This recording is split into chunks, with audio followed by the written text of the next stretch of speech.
start in-person worship on July 5th, and I know that some of us are pretty excited about that. We're doing this because we are following our vision, loving God, sharing relationships, serving others from the heart of Christ. So we've been seeking to love God in worship by worshiping online, but we know that for a lot of us, being together with people actually in person it's just a different kind of worship experience. So we want to start opening that up again. But we're going to do that in a way that keeps following our vision, sharing relationships, and serving others.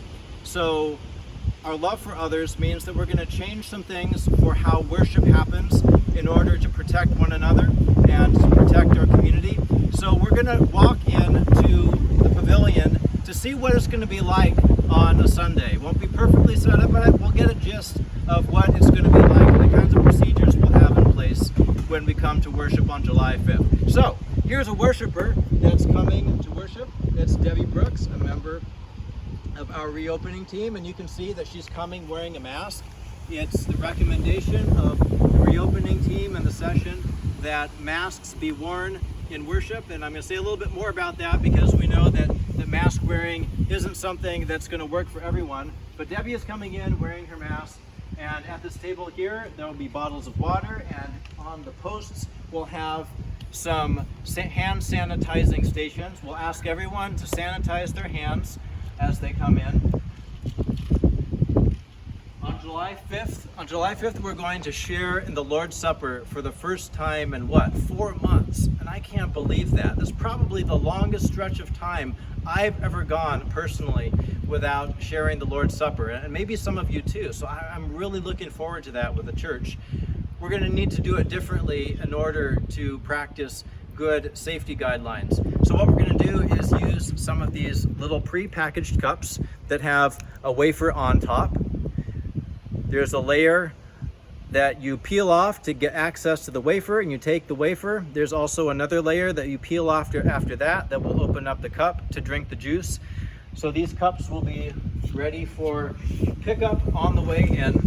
So you will only touch your own cup. No one else will touch your cup before you, and then those who set them out will do it with gloved hands. And then we're going to try to keep good health guidelines with all of that. So once you get inside the pavilion, we're going to ask everyone inside the pavilion to wear a mask. So I'm going to put mine on. I'm going to say a little bit more about a non-mask section, but for those who are seated underneath the pavilion, we ask masks to be worn. And you can see that the chairs are spaced in a way that make quite a bit of distance between the forward, the forward distance between where you are sitting and where the next set of chairs right in front of you is going to be. And the reason for that is that we know that COVID-19 is spread more readily by droplets. So the distance that we can keep from each other when we're speaking, we're not going to sing to start, but we're going to speak together in worship. That will maximize the safety of our spacing. So the chairs here are grouped in twos, some in threes. They'll be grouped according to how people come in, and they'll set up a chair in the pavilion. You can tell that we really can't max this space out like we used to, but there's going to be plenty of space for people to sit, because in addition to sitting in the pavilion, we're also going to have family units that can sit out on the picnic table under the open sky. So this is our open sky section, and in the open sky section, a family unit that might be in the same household, or maybe it's, say, a grandmother and grandchildren and children. Family units can sit on the picnic tables and be closer together. And we're also saying that in the open sky area, it's just fine for you to come and not wear a mask, because the droplets will fly off into the distance a lot more readily under the open sky. So for those who really feel uncomfortable for whatever wearing the mask, whatever reason wearing a mask, or just maybe physically can't wear a mask for different reasons, it's perfectly fine to come to worship. and please do come and sit in the open sky area. There will also be plenty of space out here for you to bring your own chair and to have your own seating in the open sky area. So as we come into the worship space,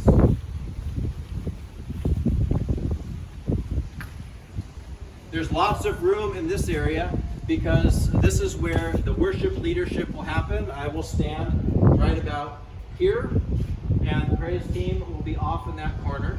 One of the changes that we're making in line with the change a lot of churches are making, and some of the recommendations that are coming from the scientific community, is that we not engage in congregational singing.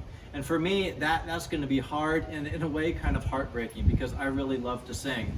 But I love my neighbor more than I love singing. And so that's why we're going to refrain from singing all together, at least for a stretch of time. But we are going to have music, we are going to have singing, and the singing is going to happen by the praise team. There's Evan. Evan is playing his air drums. He's playing Karina's keyboard there. And why don't you sing like Karina now? Can you do that? No, not going to do that. But we are going to have our regular music leaders singing as solo voices. And that's the way things are going to work for a little while. So we will speak in worship, but we are going to refrain from singing in order to minimize the risk of droplets being projected.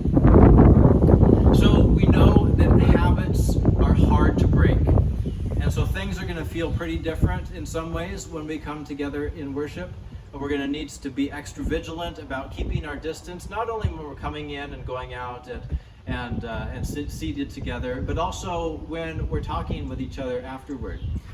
We know that there are different opinions on how things should happen. We know that there are different opinions on things like masks. But what we're asking is that for a time, we really check our own preferences and do something that the session and the reopening team really believes will safeguard all of our health and the health of our neighbors. And we also know that even the best laid plans are not going to go perfectly. We're going to find maybe some flaws in how this works, and we'll make some changes as that goes. We might get into it and find that we're engaging in some of the behaviors we're trying to avoid, and might need to take a step back from our neighbor when we find that because we love them so much, we're starting to get too close. But that's the sort of thing that we're going to have to be extra cautious about. But it is good, I think, that we are starting to reopen our life as the church. The session has decided that phase 1 of our regathering plan is going to be around worship. And it's really up to you to decide if you feel safe coming to do this. That for all people, we're asking that you only come to worship if you feel well. If you are feeling sick, we ask for your good and for the good of our neighbors. We're asking you to stay home until you feel well, until you come to worship.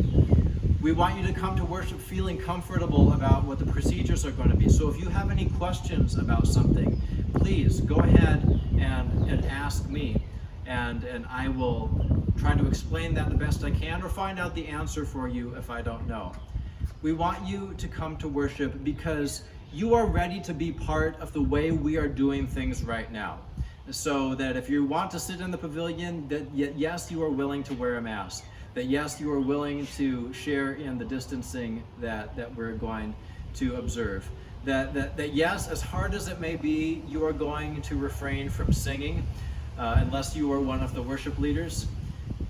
So this is an opportunity for us to grow in love, which means living a life that is beyond the one that we would just prefer for ourselves.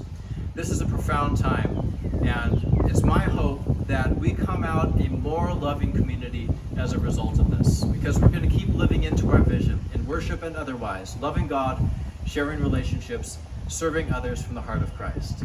So I look forward to seeing a lot of you in person in worship on July 5th. And like I said, we'll continue to stream online even after that happens, living as God's church, worshiping together.